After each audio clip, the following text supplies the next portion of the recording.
大家好，欢迎来到听书学史。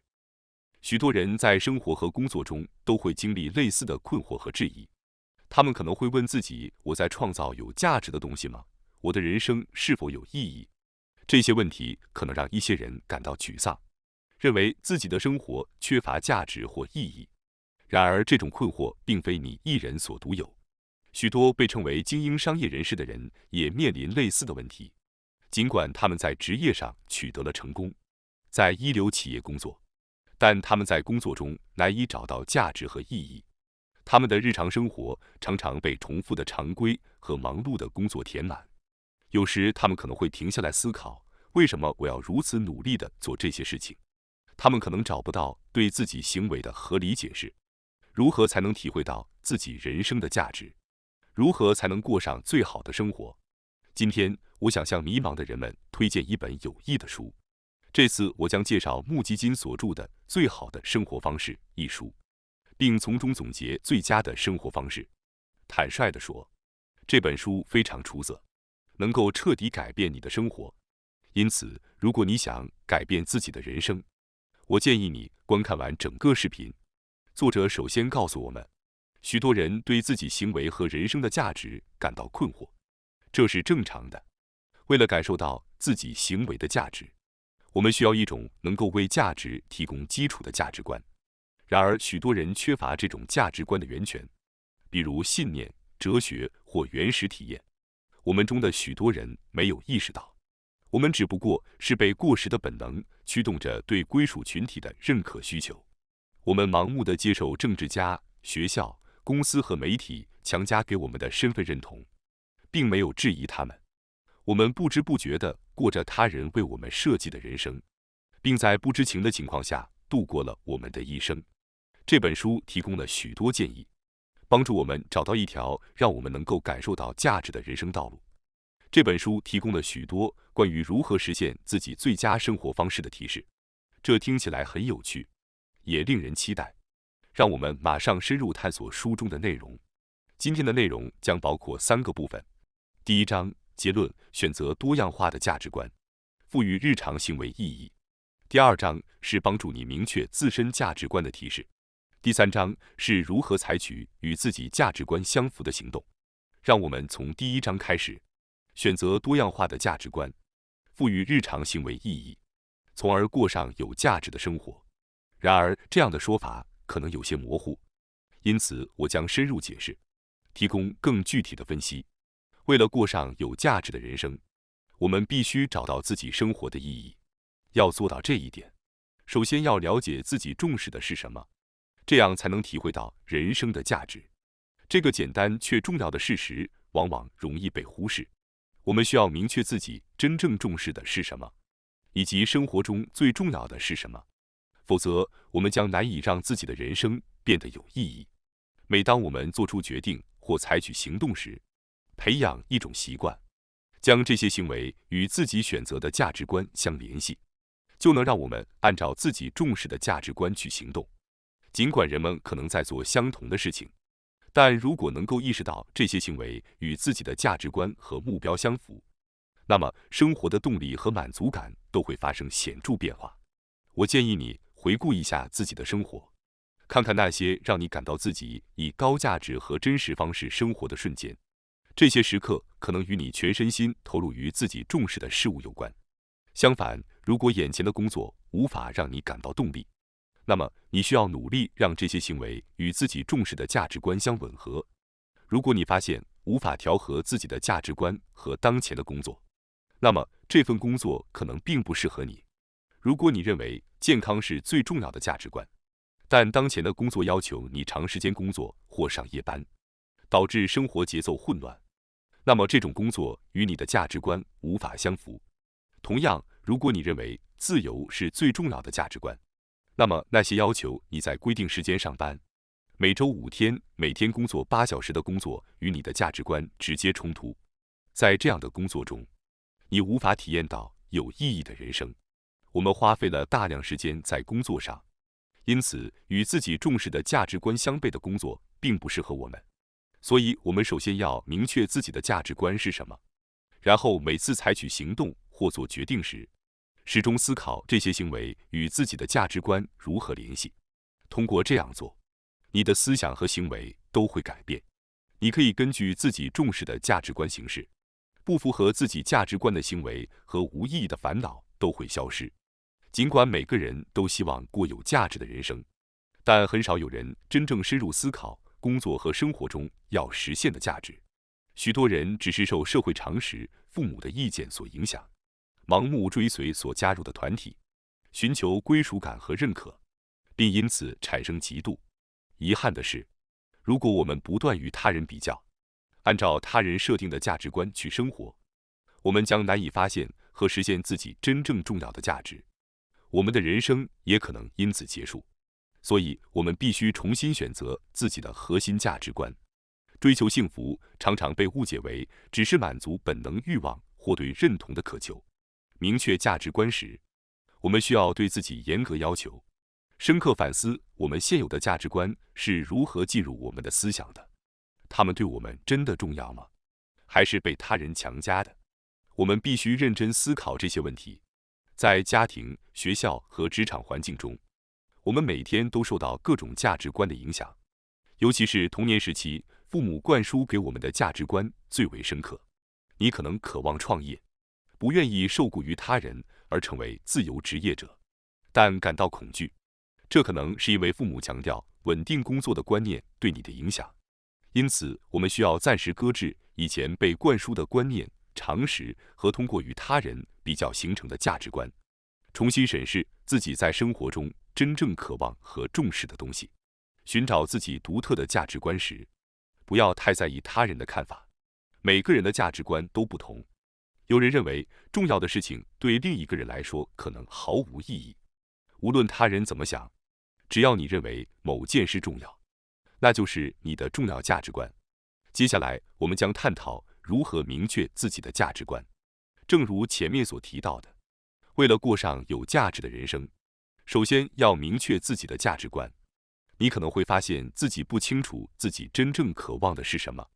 这种困惑并非你独有，因为明确价值观实际上是一个颇具挑战性的任务。因此，我将在接下来部分提供一些帮助你明确价值观的提示。人类的根本欲求和价值观大致相似，因此了解人们容易对哪些事情感到有价值，并以此作为参考，从而明确自己的价值观是非常重要的。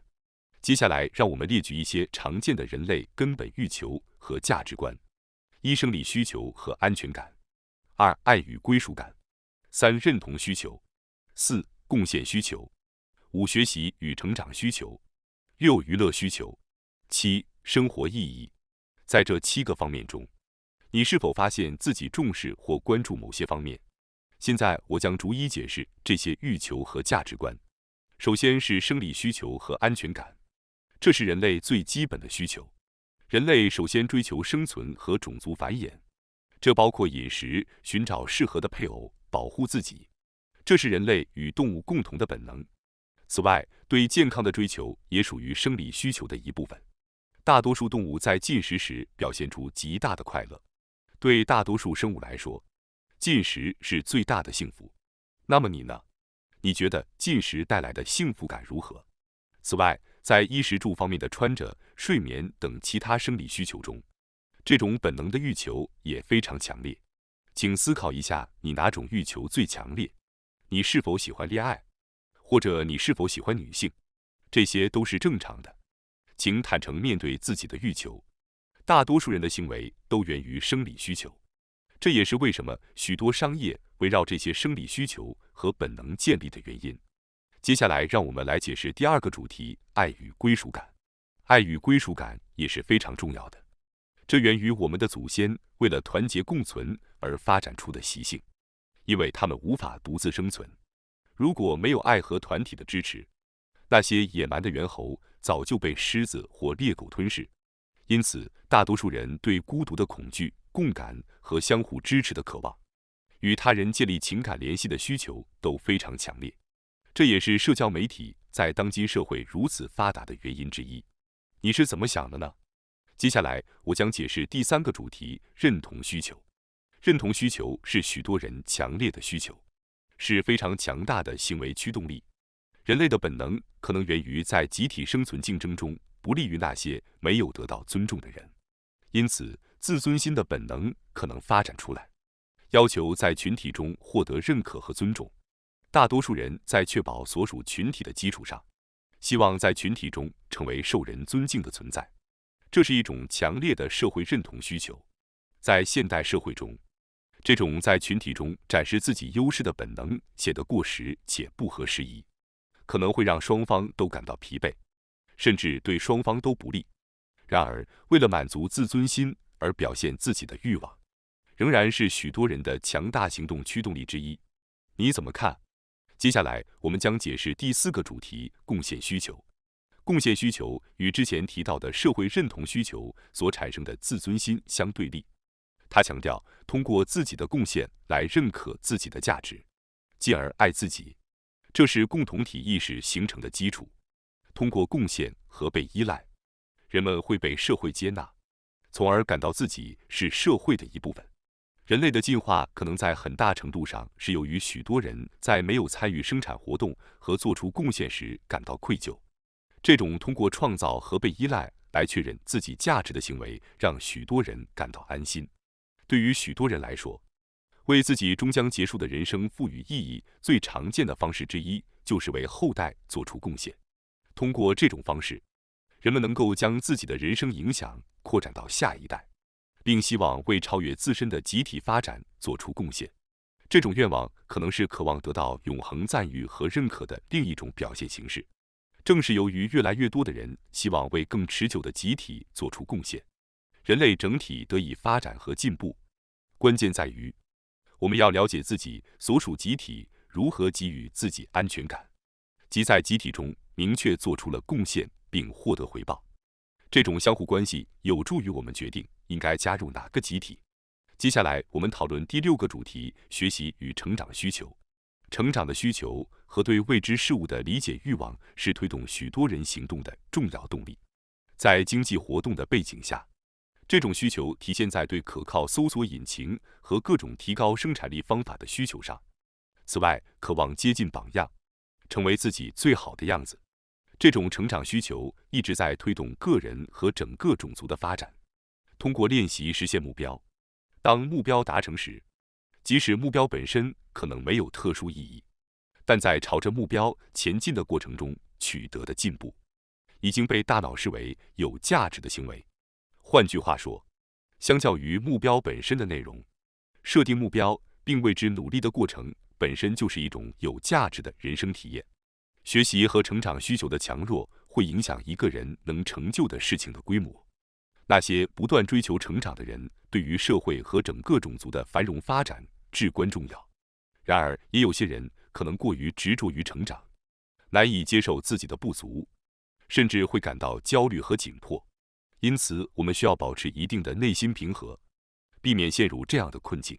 你呢？请思考一下，你是否有强烈的学习和成长欲求？接下来，我们讨论第7个主题：娱乐需求。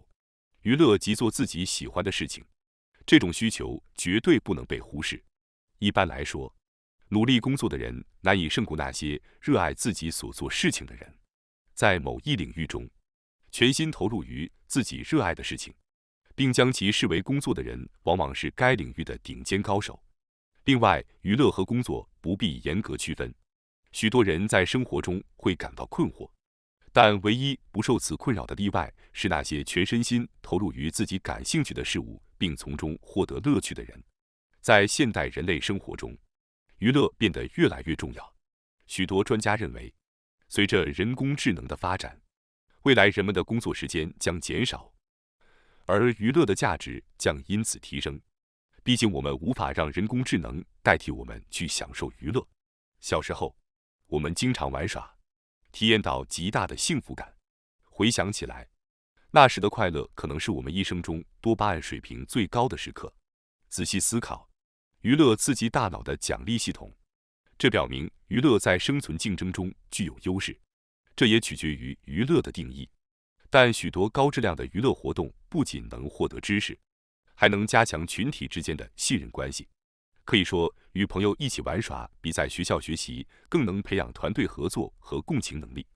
这无疑是现实生活中宝贵的教育。